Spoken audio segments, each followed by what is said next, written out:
Hero Club presents Los Ingobernables de Tokusatsu. Welcome to Los Ingobernables de Tokusatsu, episode 69. Yes, it is finally the 69th episode, and it's ironic that Project's not here since, everyone kind of knows he's the lecherous one of us all, or the one who gets around the most out of all of us. But man whore. I'm gonna be blunt. It's the man whore of the group. But in this episode, it's actually kind of interesting because this was actually supposed to be combination of this episode and episode 70. Because what happened was episode 70 was us doing the news. Episode 70 was originally us doing the news for this episode, but it went so long that we had to split it off from this episode and make it its own big deal. So ironically enough, we'll be talking about Ryusoulger next episode, which is the big bulk of what's been going on in the community this week.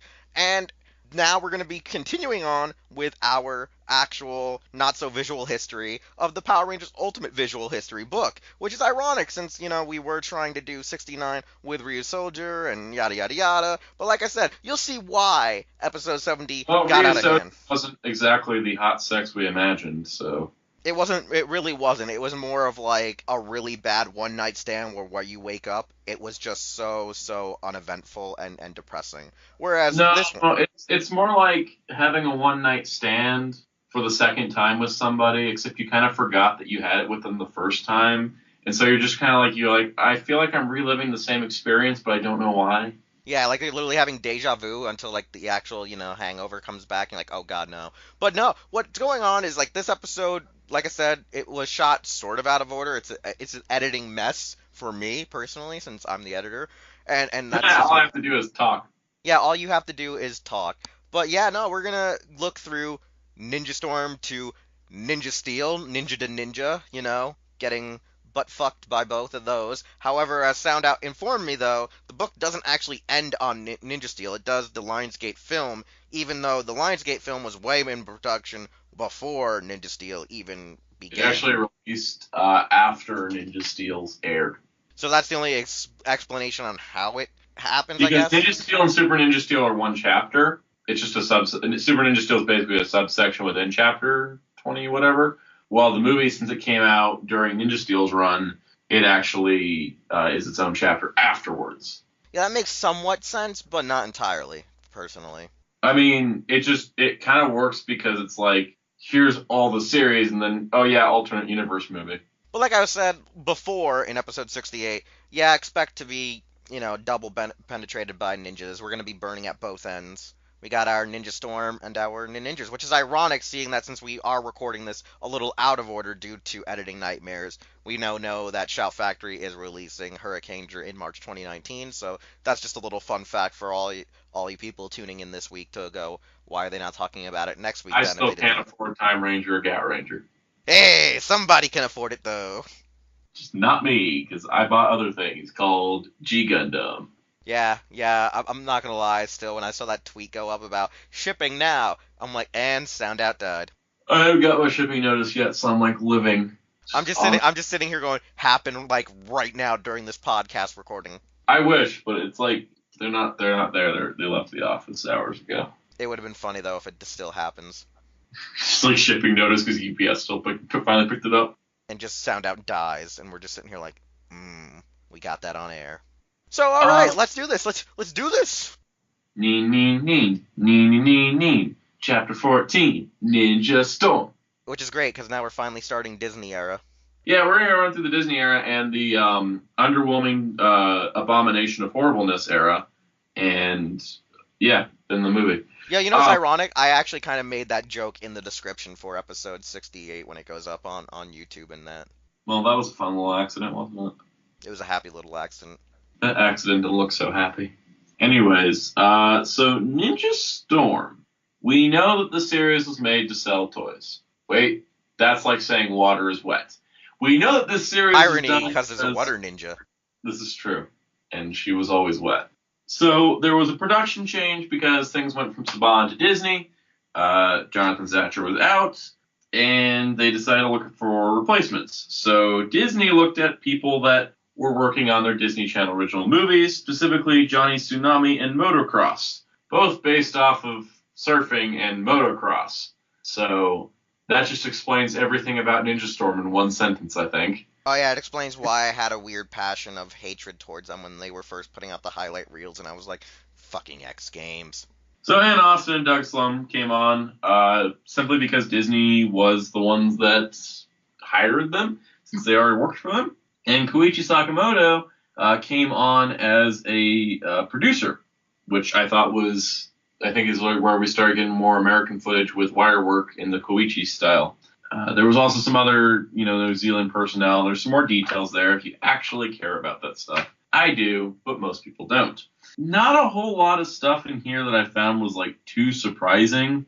It just, they said basically Koichi Sakamoto as a producer worked as a transition between the Saban to Disney eras. What I thought was interesting is that he was actually one of the linchpins of the transition.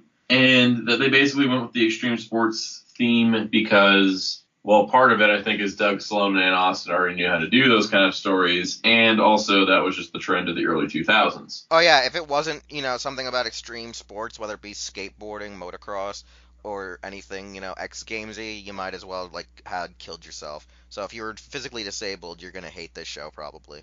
Exactly. Also interesting is that Glenn McMillan, who played Dustin, got the role because he wasn't part of the callbacks, but was brought in to read lines against the other actors for the other roles, and eventually they just gave the role to him. So that was kind of fun.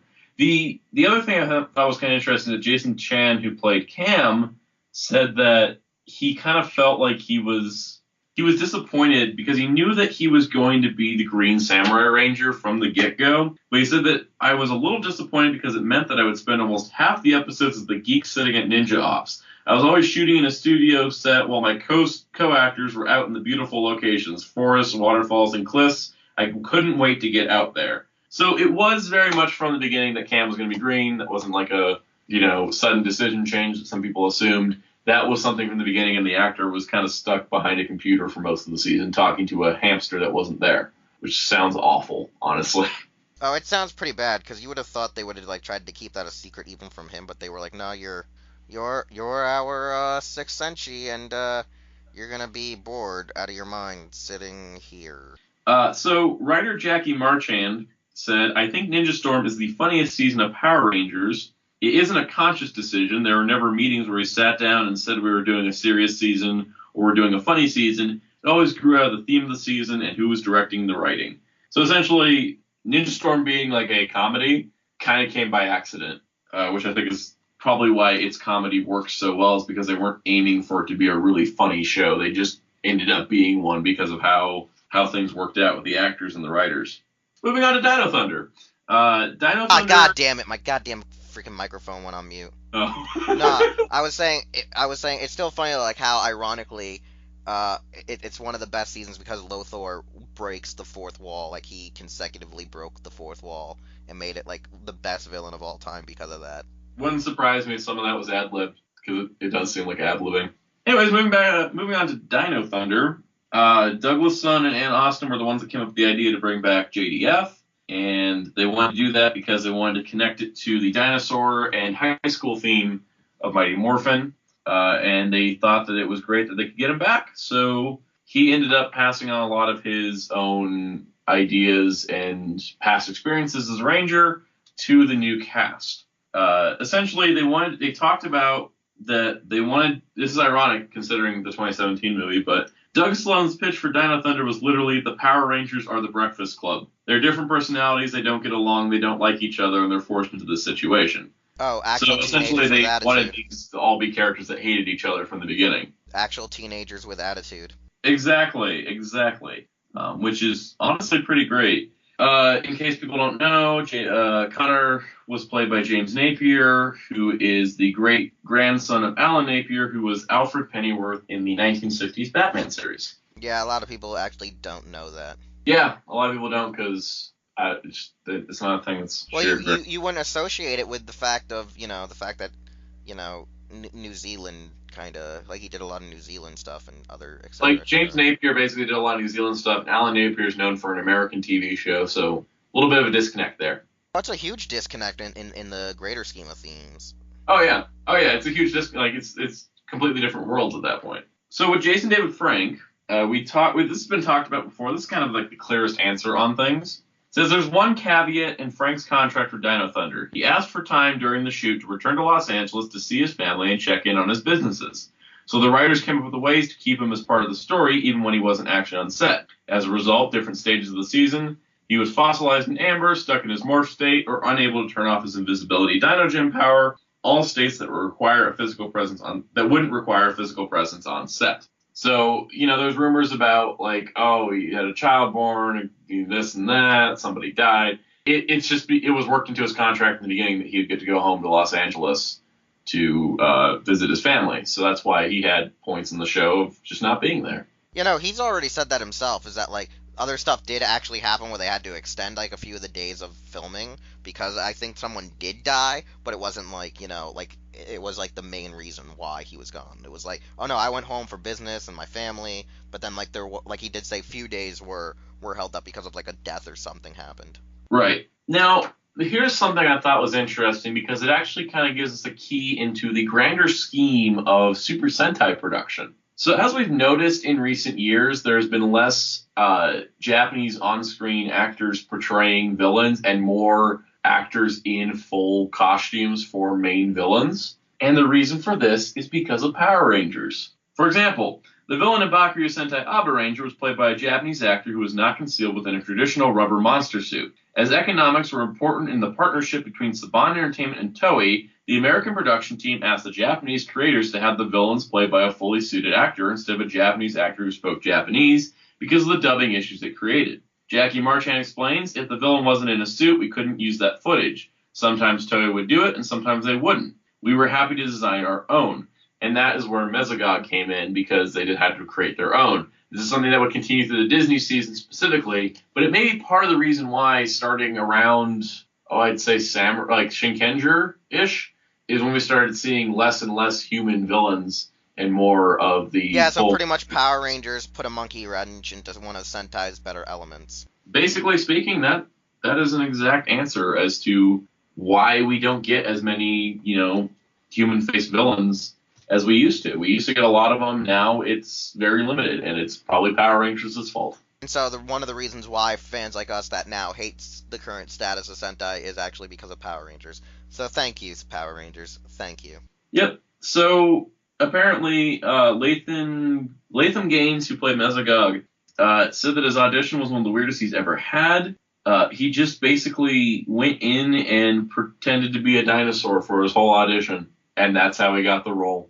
So remember, kids, if you're trying to pursue your dream in acting, sometimes you just have to pretend to be a dinosaur, and you'll get a role in a major TV show. It's funny, too, because, like, when they pitched him the idea, he was going to have a bit more of the Dr. Jekyll, Mr. Hyde thing, but then they kind of, like, jumped around a bit too much in the show of, was he in control, was he not in control, were they yin and yang? So, Dino Thunder had a much more serious villain compared to previous seasons.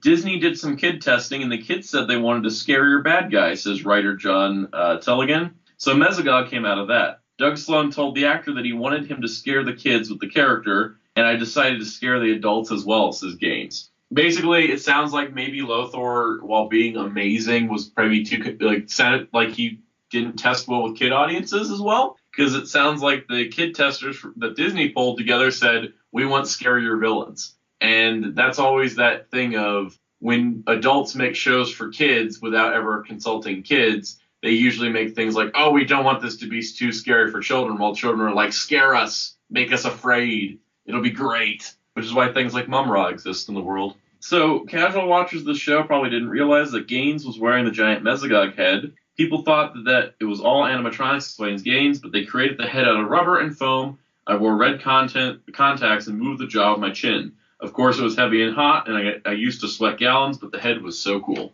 Yeah, no, I actually thought it was a bit of just latex and a bit of animatronics. I didn't think the full, I thought the head was a mix of both, because you can see his actual tongue in the actual suit. Yeah, it sounds like it was just a thing they put over his head, and he could just control it by his natural motions. Yeah, because I thought it was a bit of both. I at least assumed there had to be some stuff involved with the actual prosthetics of the suit.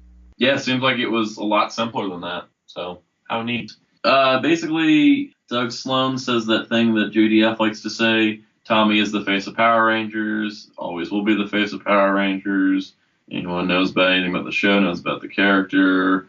Yada, yada, yada. Tommy, Tommy, Tommy. Let's move on to SPD. So SPD, its official timeline date is 2025, and we're getting closer to that every year, and I still feel like we're not going to have anything SPD related in 2025. It would be fun if we got another Power Rangers season that took place in the future in 2025. Just saying.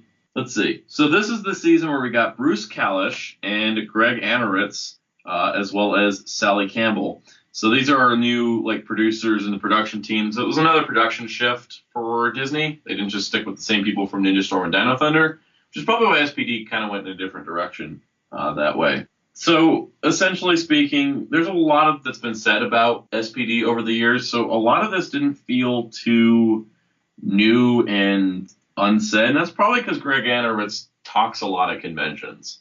Like anything that we're going to get tidbit wise kind of, was just, it's just like it was the one season he worked on and put all of his effort into, and it really didn't I don't think he carried forward in other seasons. There's always the old tidbit of he originally hoped to have the Red Ranger on the B Squad be female, but the idea didn't work out, so it made it the female Red Ranger was the A Squad. So he says that female viewership went up during the season. More girls liked the show, so that was cool. It got to push a lot of limits. As it was my point in the podcast we haven't actually aired yet, is that when you put more female characters into a Sentai-like show, you're going to gain more female viewers, which then brings in a new part of the population of the planet. So it's important to have strong female characters in a show, even if the franchise is focused at boys, because you can at least get girls to watch the show, even if they're not going to buy the toys. Yeah, that's one thing that people tend to weirdly forget. I mean, look at She-Ra, which is the sample of this is a girl show on the coattails of a boy show that's still interacting with the boy show. So it's like,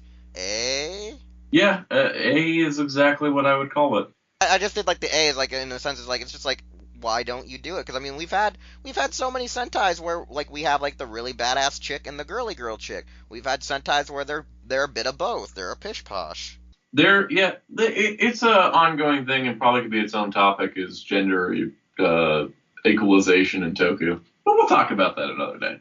So Greg Anaritz and his team spent 6 weeks in Los Angeles building the canine-shaped animatronic head for Doggy Kruger. Unfortunately, they didn't realize that the voltage used to charge the mask's batteries would be higher in New Zealand. And when they were plugged in on the first day of shooting, literally on the first shot, the batteries burst into flames and filled the head with smoke, reveals Anaritz, who was also the director on the episode being shot at the time. It was very hot, and I could smell the smoke, remembers John Toohey. I told the safety team that I could smell burning rubber and burning wire, but we are very tough down here in New Zealand. We don't ever complain. The fire was quickly extinguished, and Toohey was fine, but there was no time to fix the mask. What I ended up doing was I shot all the Rangers' coverage, then talked to John without the head, says Anaritz. A few weeks later, when time could be found, Anaritz went back and shot the opposite angle of the scenes with Toohey wearing the repaired head. This may also be why Kruger didn't have a lot of scenes in the early episodes of SPD. This also makes sense as to why some of his ADR sounds ADR, whereas others actually, because when they record, I'm pretty sure they had to re-ADR his lines or clean his lines up over the actual wearing of the mask, so it doesn't sound too muffled. But then the scenes where he didn't have the mask on, it explains why it actually sounds like his natural voice later was because it was him without the mask on, which is kind of funny because I would like to see him in the base, Deca Master trench coat, just John Toohey in that outfit without any of the prosthetics on to be Doggy, because that thing would look pretty badass on him. Oh, definitely. And I think it's really funny. First day of shooting, catches on fire. I mean, it's funny too because supposedly it's not the only time it caught on fire. Said Kelson Henderson. It said, "Oh yeah, it caught on fire at least twice." Oh yeah, I definitely believe it. Yeah, voltage issue like that makes sense. Let's see. This is an interesting thing that I don't know about the technicalities of this, but it says that SPD is cited as using more footage from its corresponding Sentai season than the previous Power Ranger seasons. Not sure how accurate that is, because I feel like there was other seasons that used more footage than SPD that came before. But I'm sure if you broke it down by percentages and numbers, there's an answer there somewhere. There is an answer, because don't forget there were some episodes that they were able to just insert Rangers, then most of it was the Deca Ranger footage for a good portion of some of the episodes. Right. Essentially, the reason they did this is because they used more Sentai footage for some episodes so they could do higher quality new footage for the rest of it. Yeah, because what I remember is that they did that cheat code so they could convince Toei to produce them original footage for Omni. Right. Yeah. Even though Omni ended up being kind of like a weird like mishmash of Deco Wing Robo footage and new footage. Yeah, and it's funny too because when we were at Paramorphicon, having talked about Omni with I can't remember his name. I think it was Greg, right? The Yeah. producer. He explained that like there was supposed to be more of like an understanding of what the hell Omni was in the original scripts, but problem was like But some was budgeting and some of like the original like test like readings at the table made it seem too dark for audiences to make it seem like Omni like what's Omni's relationship with Grum. Which yeah. here's the funny thing. If you've ever seen Spielbahn, which I know you haven't, me and Visible Ninja think that Emperor Grum and Omni are actually like Walher and Queen Pandora. Is that Grum is like his physical extent to deal with small civilizations, where Omni is like the main core entity of like the actual thing. So it's like almost best way to explain it is think of Banjo Ryuga to Evolta, where they're the same organism, but one has a complete alternate personality, but they're still the same organism. So they talked about the Omega Ranger thing where it was like they had the idea but they didn't have the execution. And the reason why was because they didn't have the money to have a seventh, Ranger actor. Well, it doesn't help that they had a lot of human actors on that season, even in general. Plus, they spent all the money making all the different aliens to populate the world. I mean, they could have been cheap. They could have been cheap like Toei. Yeah, but, buying dollar store animal heads and sticking them on people and calling it Jewland is not always the best thing to do. Ryusoulger's Jewland themes scenes were kind of some of my least favorite of the show. Well, let's move on to Mystic Force. So Mystic Force, they said that they wanted to make the season more mystical. Well, have you ever seen Magi Ranger? It wasn't as mystical as you think it was. Right. It's kind of like one of those in-space situations where they thought they knew what the theme was. But yeah, basically, Kalish, it was the second season. The episode count was reduced by 6 episodes, which, not necessarily a bad thing with Power Rangers, but it is that. It is also the first time all 5 main Rangers were portrayed by actors from Australia or New Zealand, although they were all asked to perform with American accents. So essentially, that was kind of the way that they went. Was they're like, okay, let's save more money and not import any actors for this production anymore. So the reason why Richard Brand, Xander's actor, the reason why he didn't have an American accent was because his American accent was so bad that they figured, how about we just make him an outsider and let him keep his Australian accent? Sometimes the mysteries of the world have incredibly simple answers. Oh yeah, it's funny because I think he said that at the first Paramorphicon, and he even said that to us. Because I was like, I'm not gonna lie, it's hard to pronounce your name because it sounds so Italian, but you're from Australia. Yep, pretty much. John Toohey talked about saying that with Doggy he couldn't express his acting. He was covered with the costume too much, and that Daggeron is similar in some ways, but Daggeron is more quiet, where his energy is different. He's more of a harsh badass that doesn't say a whole lot. Oh, I love Daggeron because he's just a cowboy. He's a magical cowboy. He's literally a cowboy that's magic.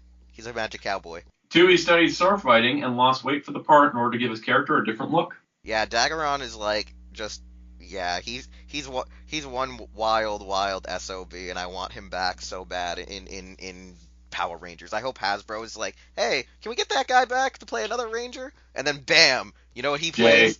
BJ Stack. No, you know who I want him to play? And you're gonna say it's ludicrous if they ever finally do adapt. If they ever finally do adapt, not Koyuger, freaking Ranger, either make him champ or freaking make him Shoran Po and just have him wear the jacket. Like the only thing from Shoran Po's suit is the jacket. He's just walking around in the jacket. Yes, exactly. By the way, these sets were created by a tag team of production designers, Shane Radford, who designed Ninja Storm, and Miro Hare, who picked up the design reins on Dino Thunder and continued through the Samurai seasons. That explains why a lot of the Mystic Force sets are really, really pretty, because they really are. The budget for the season shrank again, and the production was under an even firmer directive from Disney to use as much of the Japanese Sentai footage as possible. That's why there is so many let's see, footage-heavy episodes and bottle episodes in order to make the budget for the season. Makes a Then lot of sense. they talk about bottle episodes for like 2 paragraphs. Yeah, so essentially they got hit with budget cuts again. Jackie Marchand was the one that created the idea of Udana and making it to where she was there the whole time instead of killing her off, like fake killing her off in the first episode and then only bringing her back later. And then they talked about basically, the inclusion of Mystic Mother being purified Rita and such. Well, I know, if I recall at the time, they already knew in America, or she had already passed away, so that's why they did it, was because Soga either did just pass right after, or she was dying, and, production heard, oh, she might not make it. Yeah, basically they just, like, Jackie Marchand pushed to do that, so that way they'd have another strong female. She basically pushed for a lot of strong female characters in Mystic Force, and I think that works, because, like, Mystic Force has some of the strongest female characters. Mystic Force has strong females, yes, but one of the biggest flaws about Mystic Force is that most of the females that are strong are not the actual blue and pink. Like, they're supposed to be strong characters, and they have character development, but it's so minute compared to Lily, who is Necrolize's daughter, Udana's actual, like, presence in the show. Claire. And like Claire's, like, being the ditzy, like, moral support. And it's, like, kind of sad, because, like, Vita is, like, at times better and worse than her counterpart. And I, for some reason, like, in a sense, Melanie Vaharjo as Maddie a bit more than the blue one in Magi Ranger. Then again, I also love the fact that since they're not running on the 5-sibling aesthetic, there was actually, like, more interactions with the team, trying to build off of the weird scenes of the overly family Sentai that made it look more of an actual affection than actual sibling love. Right. I think, too, is that, like, you think about Mystic Force, it's got Udana, Vita, can't remember her other name, Maddie, Claire, Necroli, Lele. That's, like, 6 major female characters right there. That doesn't include, like, a couple of the other villains that were female. That's pretty heavy for Power Rangers. They usually don't have that many female characters. Like, I was gonna say, the last time I remember having, like, quite a few female characters, like, a lot of female character presence, is sort of, Lost Galaxy, because Kendricks, Maya, Corone, Trakina, like, other weird subplot characters that showed up at least maybe 1 or 2 episodes. Yeah, Mystic Force definitely a lot, because I also forgot to mention Mystic Mothers with the 7th one. So, let's move on to Overdrive. This is, like, one of my least favorite seasons. It's my least favorite, but I'm expecting it to explain why it's a dumpster fire. Well, I don't really know if there's an answer here. Oh no, you're telling me it Tensode us? It Ghostate us? Basically, Jackie Marchand ended up she got promoted to co-producer due to Bruce Kalish doing other stuff. So they just like, oh, hey, Jackie, take over. Yeah, it's just one of those things where it's like they kind of don't really talk about the show being a dumpster fire, and they just kind of glance over a lot of stuff. How bad do you mean they glanced over? Well, they mentioned Samuel L. Benta is the first British Power Rangers actor as a ranger, and that's kind of one of the deepest things here. This is very concerning. They talk about creating, Moltor and Florius and just stuff with stuff, and it's like I'm trying to look for stuff that's surprising, but really, much like the season, you're looking for a lot of treasure that doesn't actually exist. Yeah, this is kind of scary. It's like, did they not want to mention that they took a good Sentai and turned it into a crappy Power Ranger show? Or do they not want to mention that, oh yeah, that good Sentai had one garbage aspect, was that the treasures didn't intertwine, so we decided to make a good puzzle out of that intertwining connectivity of relics that they were just magically finding over the course of the series. It's kind of like how in Lupin Ranger, like right now, of how none of the fucking Lupin collection actually make any effing sense, because they're just a pish posh of, hey, let's take, old fucking, props off the set and just go, it's a Lupin item, and I'm like, okay. You ready for this?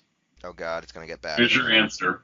In the section with the subheading, Driving Away, during the 5th season under Disney, the production team continued to struggle with the ever-shrinking finances and a reduced number of episodes. We had pitched a theme of high adventure and treasure hunting, but the budget made it difficult to do all the great ideas we had planned, says writer Jackie Marchand. Despite those challenges, I think we came up with a pretty good season with some solid episodes. That definitely sounds like somebody talking about their own work. There's your answer. Wow, But I wasn't expecting her to hit me with such an IDW bad Marvel excuse of a line going, I sniff my farts for this chapter. I'm a little disappointed in her.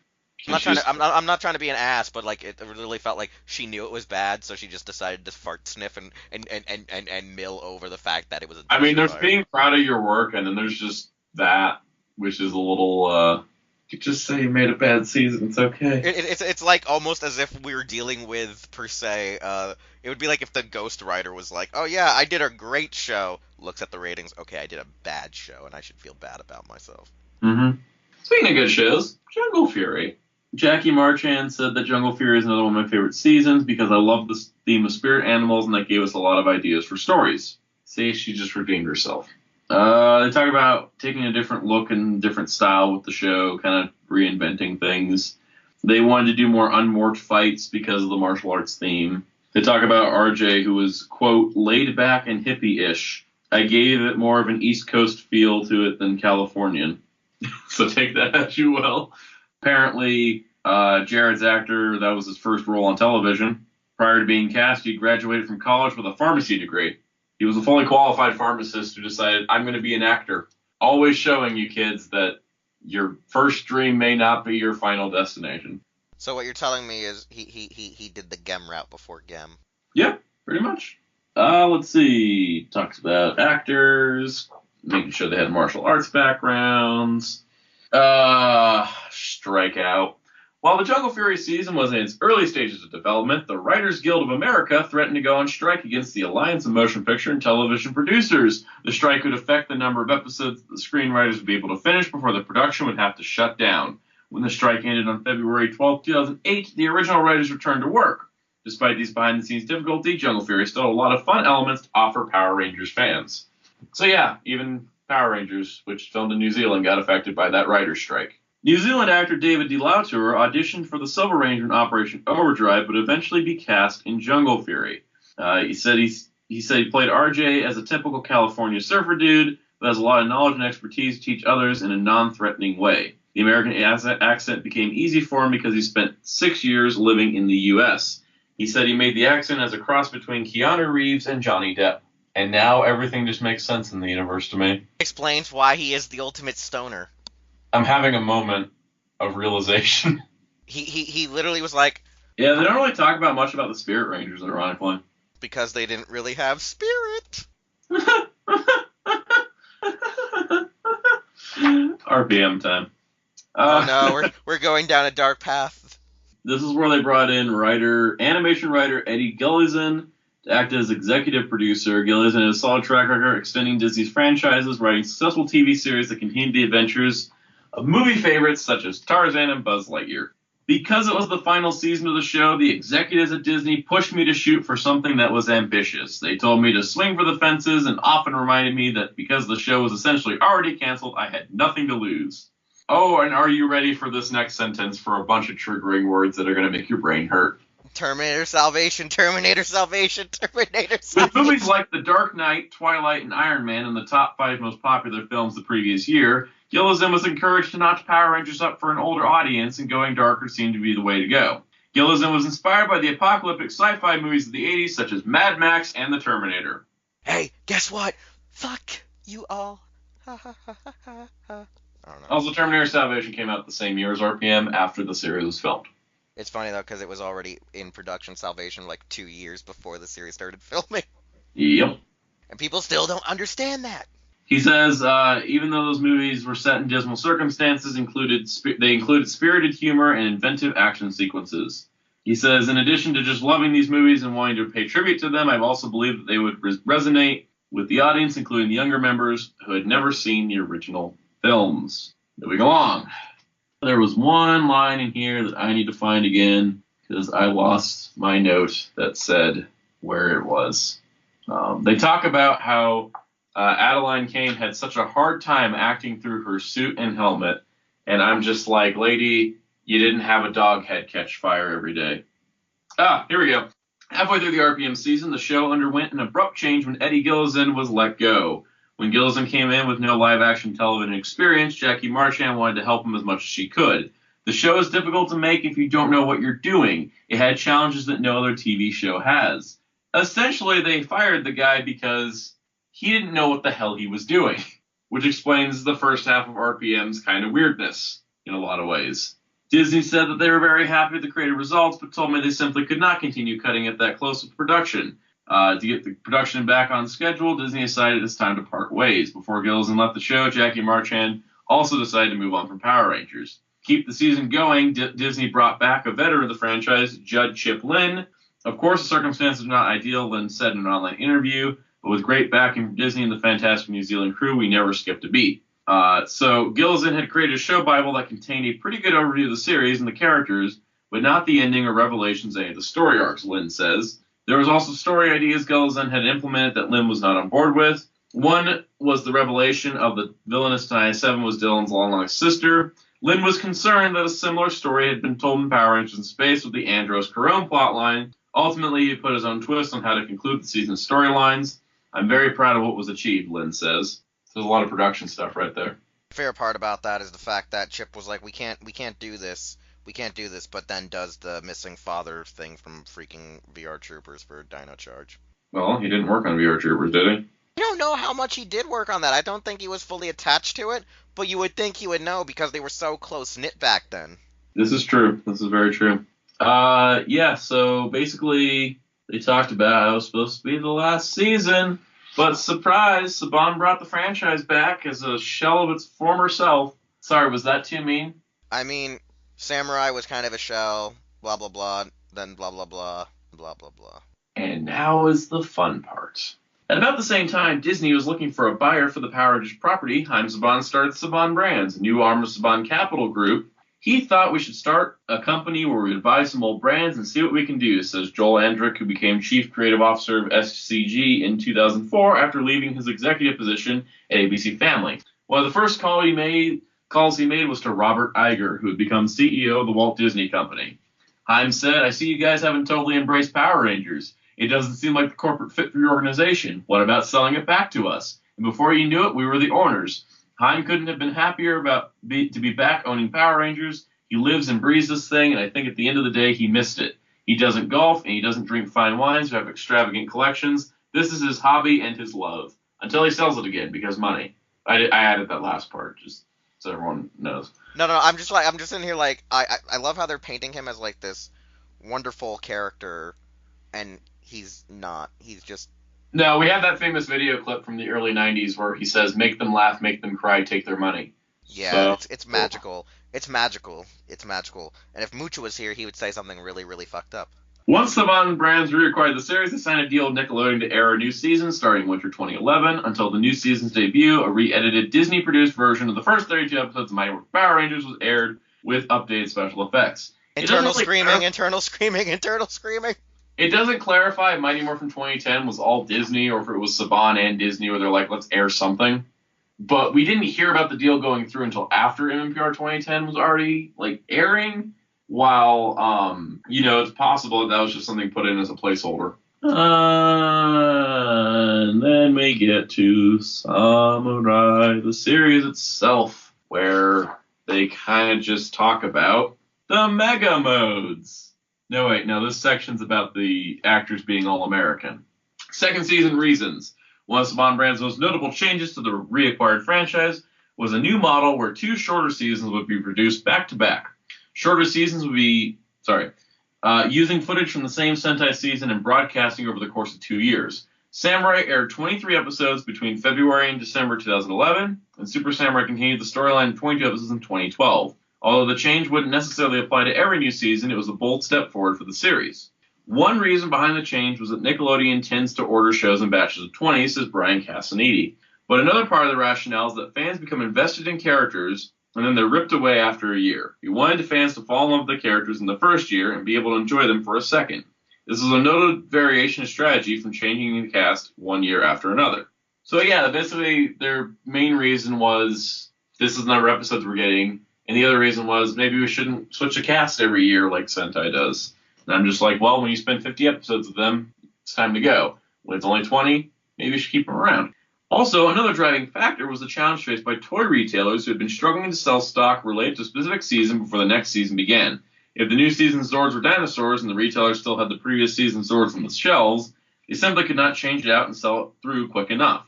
By keeping the same theme, Zords, weapons, cast, and morphers, over the course of 2 years, the Shoki would give licenses and retailers a larger window to sell stock before switching to new products. So, Bandai's to blame. Pretty much. I mean, like, ironically, this explains why they probably had to come up with the Zord Builder system, because they were like, how do we get out of this, issue of Bandai? Yeah, because, Bandai made good toys and pushed the marketing better and, sold the stock. Anyways, Samurai brought back the comic relief duo. The characters were originally conceived as Big Jack and Skinny Mac, a pair of singing street sweepers. Thank the Lord Jesus that never happened. Moving on. During auditions, Paul Schreier was asked to direct some of the actor callbacks for Jack and Mac. During one of those callbacks, I was asked to perform on camera in a couple of the candidates. One of these was actor Felix Ryan, who Schreier described as Jason Narvey meets Ace Ventura. After Saban Brand saw the footage of us together, they decided it would make sense to ask me to come back, and so Big Jack and Skinny Mac didn't make it into the show. And then they go Thanks, on. Paul. Thanks, Paul. You saved us all. Paul saved us all. Thank God for Paul. Thank God. Now, interesting note, Paul couldn't relocate to New Zealand, so we only had him for a limited time. You had the choice of creating new characters or having Paul play Bulk. The producers chose to use Bulk as a character, even with Schreier's limited involvement. He chewed his bits 3 episodes at a time. It was not a creative choice, but a creative solution. Then they talk about bringing in Jason Narvey for the final episode. So essentially, the reason why Bulk and Spike were just kind of not there a whole lot in episodes and didn't interact with the Rangers was because they were basically just being inserted in because Paul Schreier wasn't going to move to New Zealand. Because Paul. Yeah, he has all the right to do so. Exactly. They also talk about bringing back Ricardo Medina Jr. As Decker. That was a good call. And they also have an explanation for the tuxedo that he was wearing randomly. Wait, what tuxedo? He was wearing a tuxedo in the flashback. Oh, yeah, when they did the whole marriage thing? Right.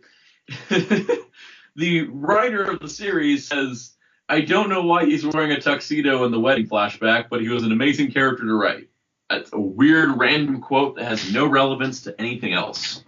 Now, this book is pretty clean. Doesn't really talk about problems with these series much at all. But it has to talk about the biggest problem with Samurai. In the section titled A False Start, it mentions the fact that The Team Unites was the season's 3rd episode, and that's where they started airing, and the first 2 didn't air until the end of the season. It says, while this was the first for Power Rangers, the series achieved rating success it hadn't since the original Saban era. Part of that is because it wasn't stuck airing on a block of a TV network that goes offline in most states in the country. Because, most people on Nickelodeon. So they talk about how it was a big success and how they had Clash of the Red Rangers came to be because RPM was popular with the fandom, and so they wanted that appeal to kind of bridge the gap between Disney era and Saban era, or Neo Saban era at that point. So that's essentially kind of where they were going with that. Super Samurai, they talk about Lauren Shiba being the first good female Red Ranger, and that she also was a New Zealand actress that they kind of just brought in last minute to make sure it happened. There's a lot of stuff they just talk about, like, oh, look, the franchise made a ton of money. And then we move on to Megaforce. It's kind of funny. It made so much money, but it was kind of still... I don't hate... Okay, I'll say this right now. I don't hate Samurai like most of the fandom does. Like, it is a weak show, but I'm just, glad we got it. I'm glad it happened, because otherwise Power Rangers would be dead.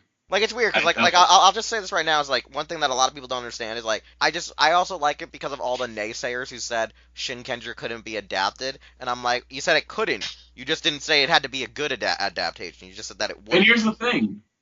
People said Shinkenger can't be adapted, and Samurai was almost a shot-for-shot remake.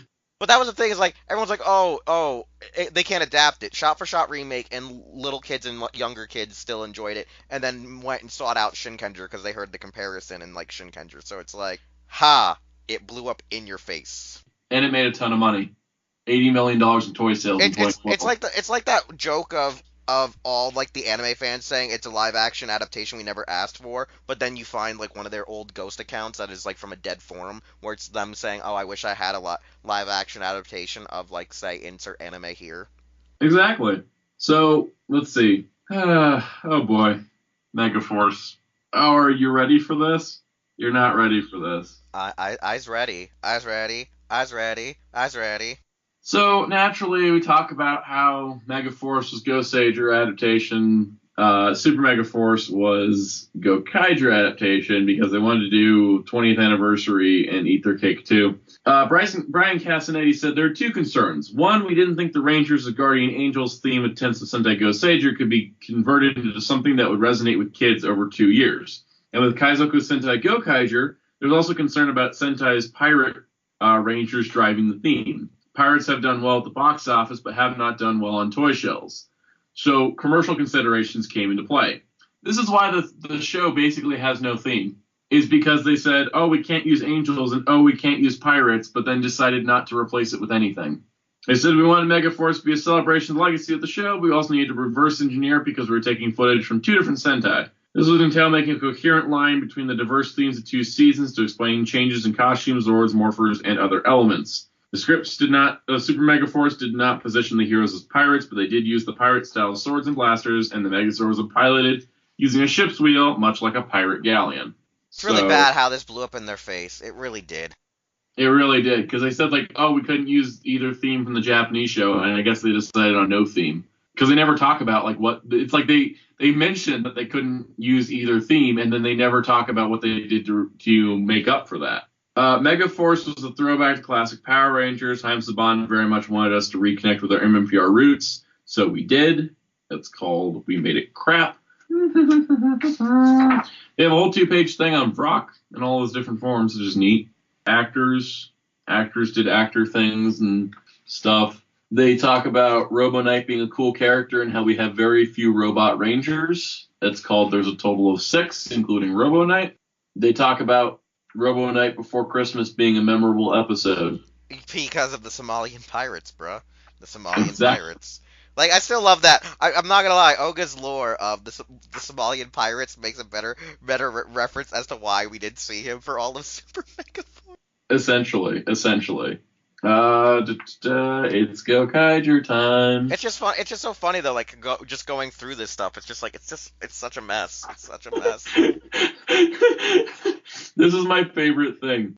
Okay, so the concept of Super Megaforce, which came from the highly regarded anniversary season Gokaiger, was that the Rangers could use their new devices to turn into Rangers from any of the past seasons. James Bates says, it was like opening a jar of marbles because it really spilled everywhere, and to make it work, the writers had to work really hard. I think that's our greatest description of Megaforce and Super Megaforce.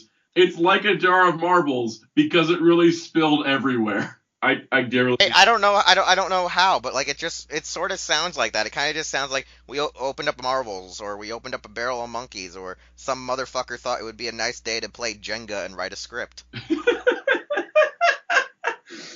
It's funny, they never actually mention the Sentai only teams that appeared in the season.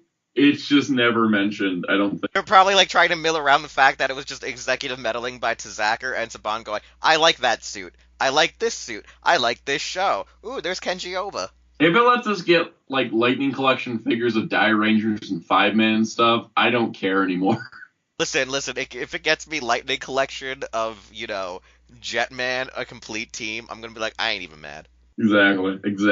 You gotta do the important stuff here. No, out of nowhere, Soundout, we actually get the Aka Ranger and Big One, and we're just sitting here like, hey Tamashi, doesn't this look like a giant middle finger to you? Exactly. It's exactly what it is. They talk about the Vrock is Back 2-parters so that they could wrap up the Robo Knight storyline. And they said, I thought it was something very clever that James Bate and Jonathan Jatcher did. They were able to bring him back and honor the character with a beautiful story. Robo Knight, who initially didn't believe in humanity, does the most human thing of all, sacrificing himself to save Orion, who refused to stop believing in him and never gave up on him. I thought it was a perfect send-off for the character. Robo Knight also shows up for a brief appearance during the final battle. The writing team felt like it would be a great moment if Earth's greatest hour of need, the powers of all the Rangers in history, are unlocked by the morphing grid, says Casanetti. I agreed.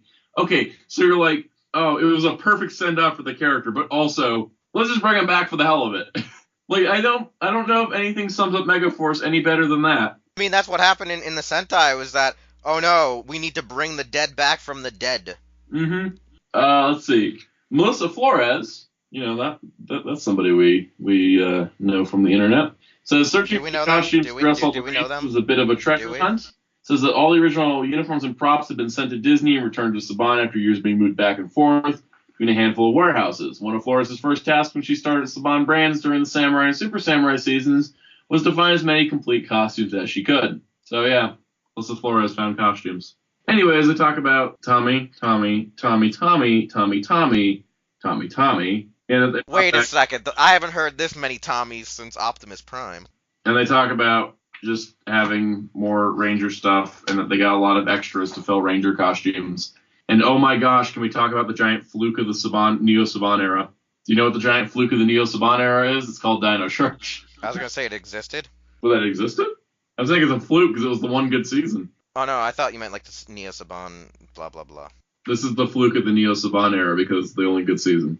I do mean that. Producers opted to not use footage from Go Busters in favor of Kishiryu. They basically said because dinosaurs are dinosaurs.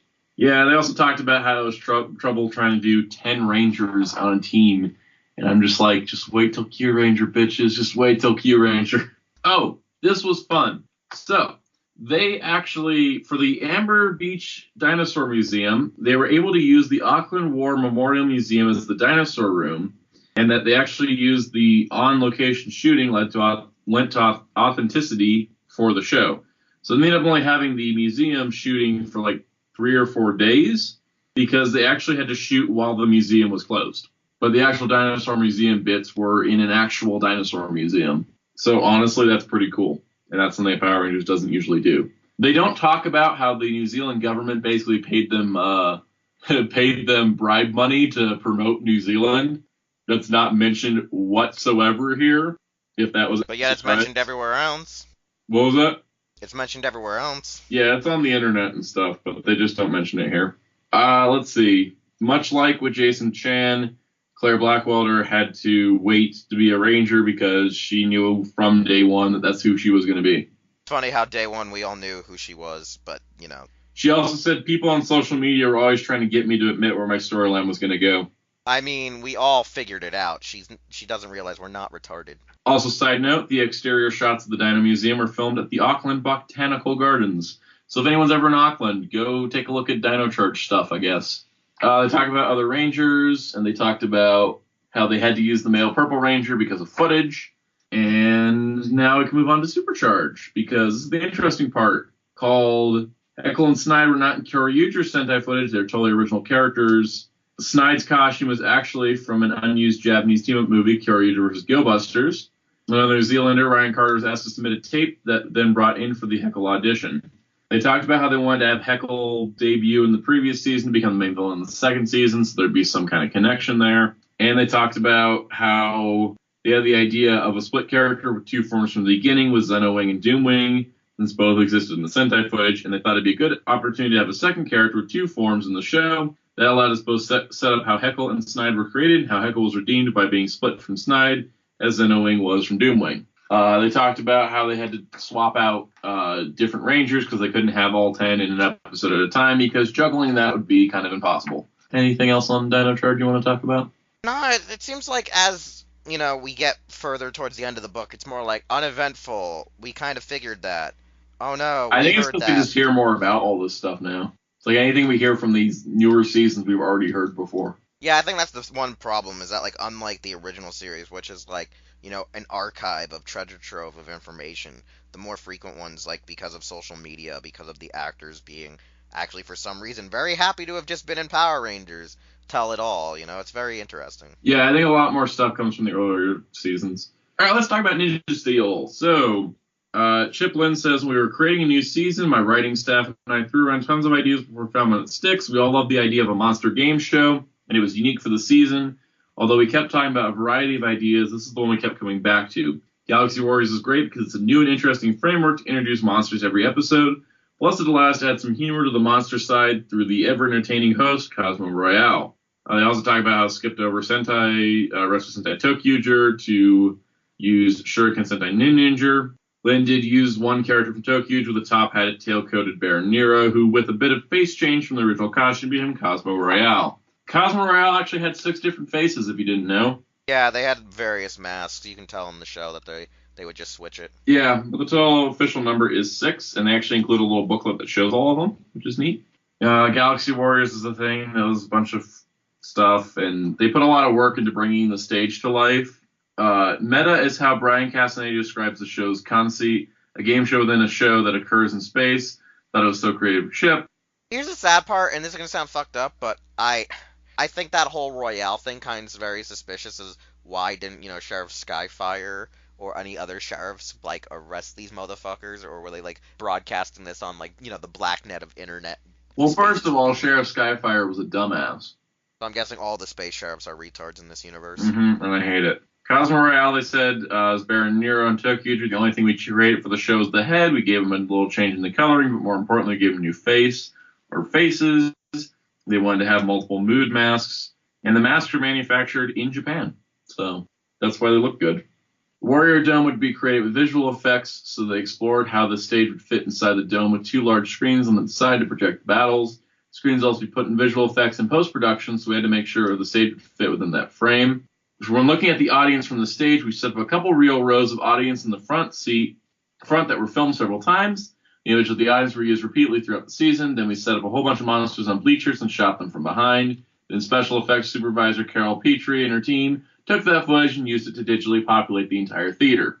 So yeah, it sounds like they just had a row of monsters, and then they just ran with it. But it explains why, there's too many of the same suit over and over again, consecutively, I should say. Right, because they basically filmed one and just blew it back up. They do tell the whole story about Peter being cast and Yoshi being unaware of the actual casting until Morphicon. So that's kind of a fun retelling of that story. I don't think they mention... No, they don't even mention Chance Simpson. That guy doesn't exist in this book. Wait, who's Champ Simpson? The original Yellow Ranger. Oh, wow. Dead. Gone. Yeah, Famous.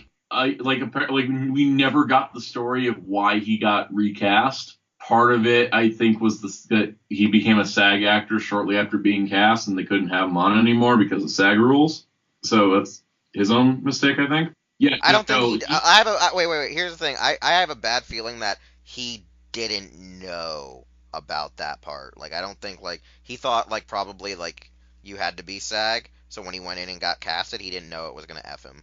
Yeah, probably. But I think it's for the fact that in the industry, there's always the rumblings of what are union shows and non-union shows, and that's one of the questions you ask first as an actor before you even audition.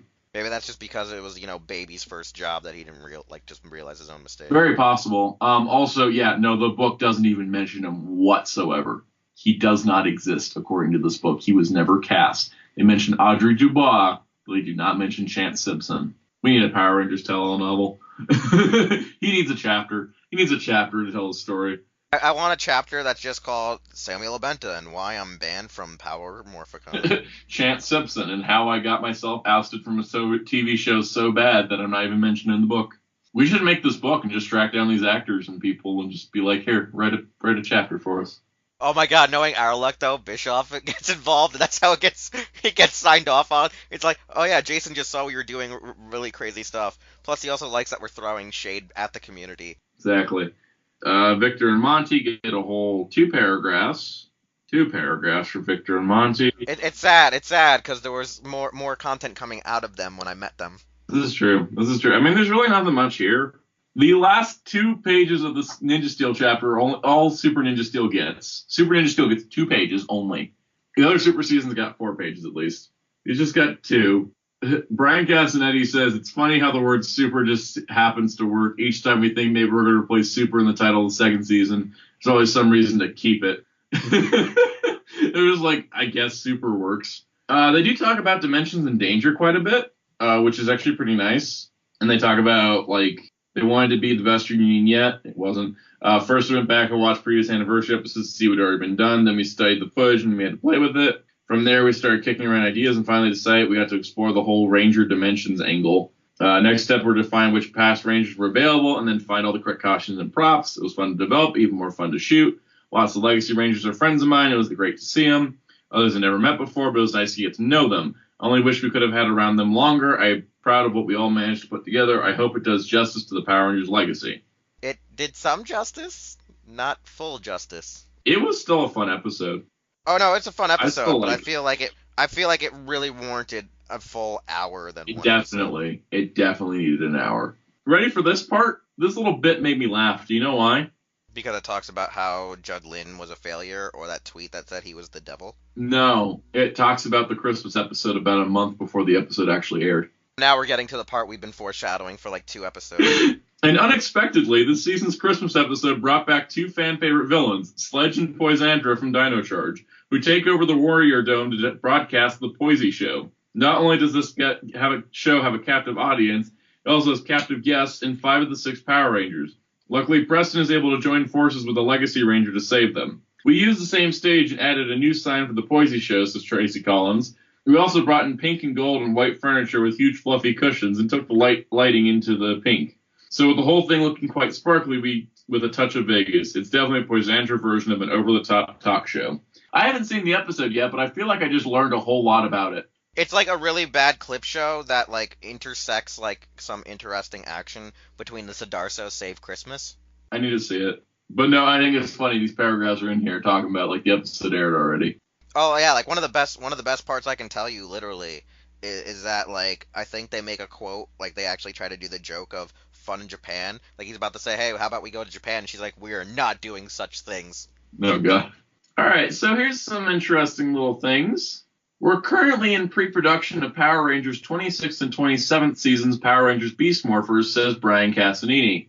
Did that just confirm that Beast Morphers is 2 seasons? Yeah, I know, and it's funny because some mofo didn't read the book or someone else, and they tried to tell me that it wasn't because another friend of mine who has the book said that, no, they confirmed that they were still doing the 2-season thing. Yeah, I mean, that definitely confirms it right there. Out of the mouth of Brian Casanini. It's funny because they just kind of end this as like the last paragraph says, and beyond the television series, Power Rangers Adventures continue numerous video games, mobile apps, comic books, big screen movies, and multiplayer role-playing games. Nice shout out to Heroes of the Grid without saying the name. There are so many amazing ways you can enjoy Power Rangers nowadays, Casanidi says. There's never been a better time to be a Power Rangers fan. That seems like a great way to end the book. And then there's a stupid movie that shows up. I'm sorry. There's a stupid stat based on the movie that shows up. Yeah, no, it's kind of funny with like it felt like that was the perfect transition into the ending, and then it's like this movie chapter tacked on. Here we go. Time to die, everyone. Lionsgate launched many breakthrough hits, including The Hunger Games and Twilight, and given their track record, Chaim Saban felt the movie company would be the perfect home for elevating Power Rangers brand to the next level.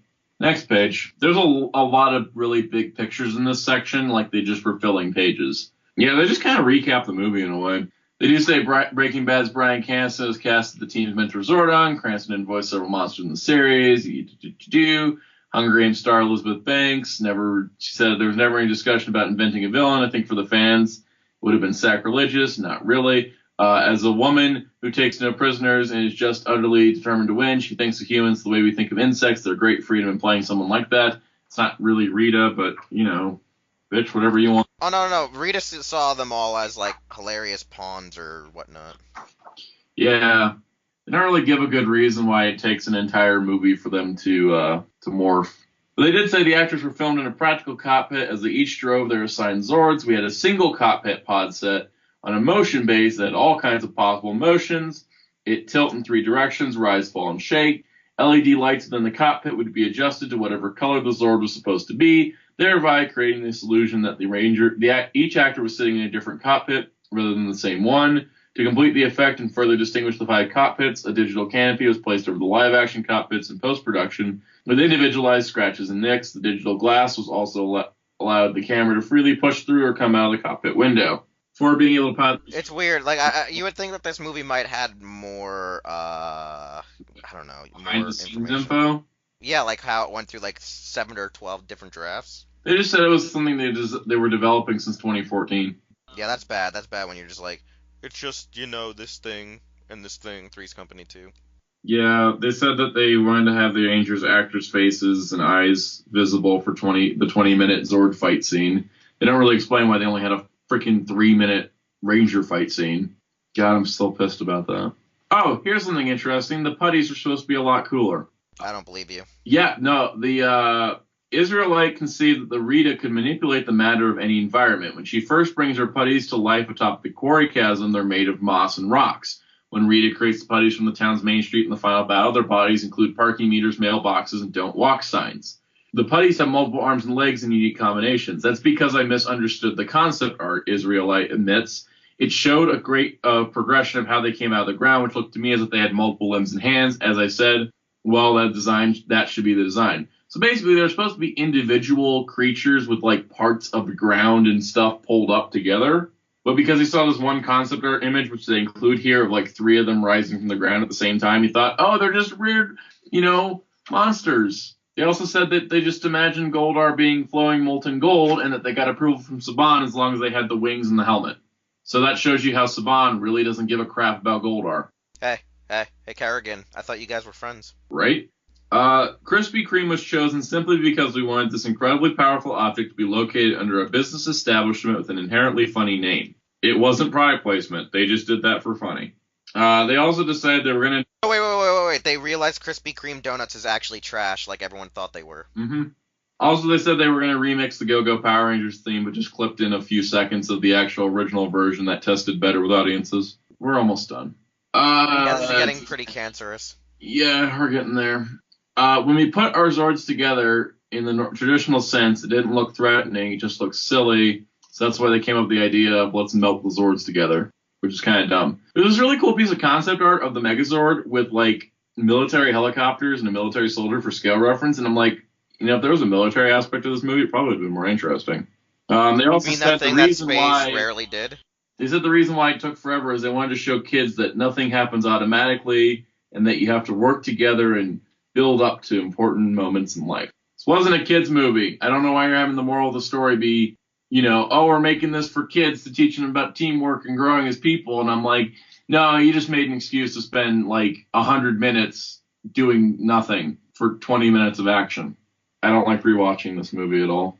I almost fell asleep watching it recently. I fell asleep watching it the second time. There's a little section that has a Beast Morphers picture that's just Go Busters footage and says that, basically, here's the success of the franchise. We're going into Beast Morphers in the future. And as passionate as Saban has been about Power Rangers since he first viewed the Sentai show in his hotel room in Japan, he admits that he truly had no idea that the franchise would last as many years, become such a huge force in children's entertainment. I thought this is going to be a fun production. I'm going to take it happen. I didn't think how big it was going to become and how long it would last. I figured my catchphrase of make them laugh, make them cry, take their money would only last a couple of years, and now it's transcended time and history. So never underestimate... literally the book ends with the line, never underestimate the random ideas that inspire you. So that's how Ranger Board came into existence. And you are exactly right. We're done. We made it through the book, guys. We made it through all the secrets and hidden facts. All right, I'm going to say this right now since we're going to talk about this. Like we were saying minutes ago, I felt kind of let down by the second half. I was expecting more in-depth and cool information that we'd be talking about. But overall, it was just like, hey guys, it's all obvious because it's still fresher. And I think it's all obvious because by the time you get to Ninja Storm, the franchise and this whole series is produced on such a routine formula. There's nothing that unique and exciting about a lot of this stuff. Like, the neatest tidbits were stuff about, like, Mesogog's costume, or things about set production, or, hey, guess what? Cam knew from the beginning that he was going to be the Green Ranger. We just had to wait for him to do it. And, it's like stuff like that's kind of neat, but, like, it's nice to hear some backstory on the actor's past, but other than that, yeah, the second half kind of was a bit of a slog to read through, because it just, just like with the productions being more routine and formulaic, the book had gotten kind of into a routine itself. Plus, the stuff for the 2017 movie didn't learn anything new I didn't already learn in bonus features for the movie itself, or just stuff in general that was pretty obvious. Ah, shit. I just realized the mute didn't work now there's going to be a goddamn echo. That's fine. No one... I know, it's no one probably even stayed this long to the end of the episode. One thing I want to address is One thing that I'll say is a better visual history or filmography book is honestly David Collat's Godzilla filmography from pretty much it was the original 54 film all the way to Destroya.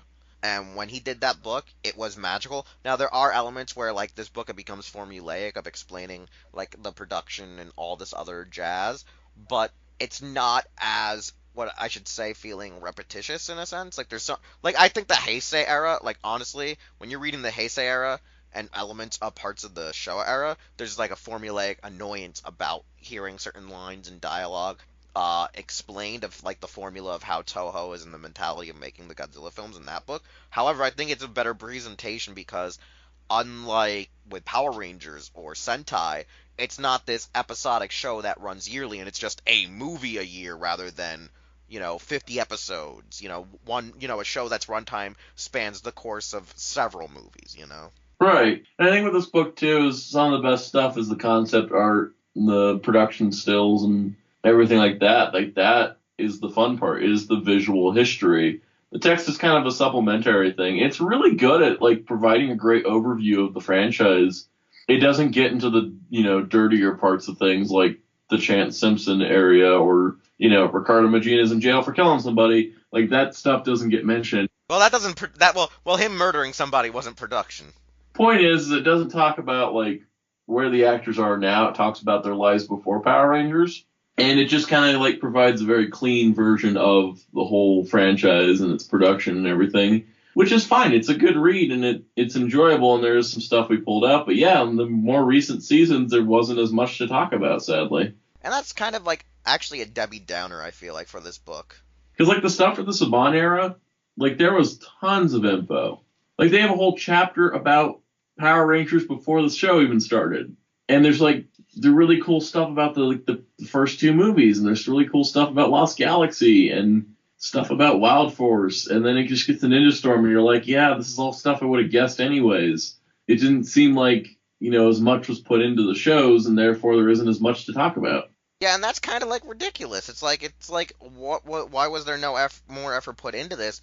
Like I feel like there might be like when reading it like visually like the presentation of actually reading along with it, but like just hearing it for an evaluation.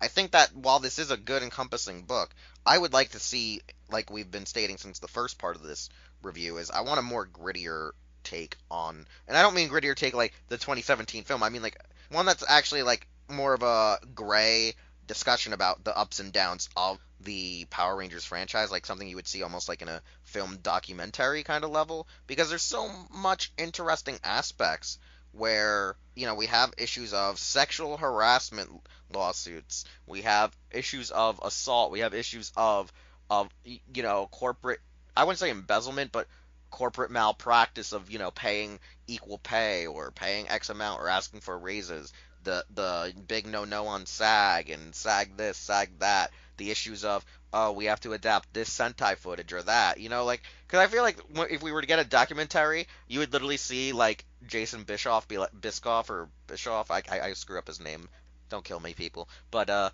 it's like I would love to see like them doing like a Hasbro documentary and he's like look Nazor just fucking killed 4 of the Rangers and you just hear him beeping going he fucking killed them bruh, he fucking murdered them. Nevertheless, so like I think what the book is, it's worth the purchase. I think in some regards. Oh, definitely. But Definitely. I don't think it's for everyone. Not so much for the info, but for the images included inside. Yeah, so I don't know what else to say about this. I mean, there's going to be a lot of editing, so at least it'll still be under an hour and 30. Yeah, that's true. I don't know what we're doing now. Nothing. So I guess now with that, since we did say earlier in the episode we shot the episodes in reverse due to technicality, you now know that next week mostly will be only about Ryusoulger. Now, I will say that some newer information came out since we recorded on 2 separate days and because of time, but like more information did come out, like clearer images and better revelations, but we'll probably address that in a future episode when we have more either toy scans or more closer to the overall casting and story notes later in January. So we're not going to just go and do 71B oh my god, dinosaurs again part 2. So yeah, 71 isn't going to be like that. So like I said, next week we're going to be talking about Ryusoulger, and we're also just going to be talking about the King of the Monsters trailer that did drop recently. Anyways, I'm Wheelchair21. This has been Soundout12. This has been our not-so-visual history of the ultimate visual history of Power Rangers. And we'll see you next week with the official episode 70 and not the episode 69 that was originally recorded out of order. Hey, it's Wheelchair21, and thanks again for listening to an all-new episode of Los Ingobernables de Tokusatsu. If you want to hear more content or see more content from the Hero Club YouTube channel, we're going to need you to subscribe, like, comment with some feedback, and share this channel with a friend. We also would like you to check out our website, hero-club.com, and follow us on various social media outlets just by looking up Hero Club for Life, as well as the stores you see are where we shop. Anyways, thanks again, and we'll see you all next time.